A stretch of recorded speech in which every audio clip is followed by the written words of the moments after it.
You ask Tiger to solve. This deals with linear equations with one unknown. The final result is p equals -7. Let's solve it step by step. Simplify the expression. Group like terms. Simplify the arithmetic.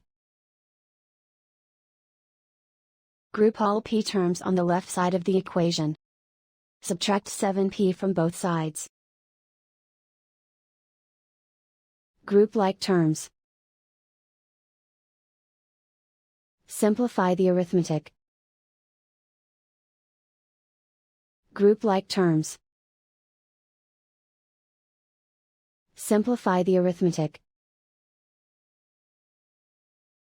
Group all constants on the right side of the equation. Add 8 to both sides.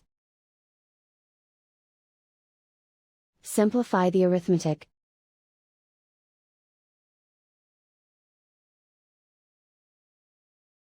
And so the final result is p equals -7.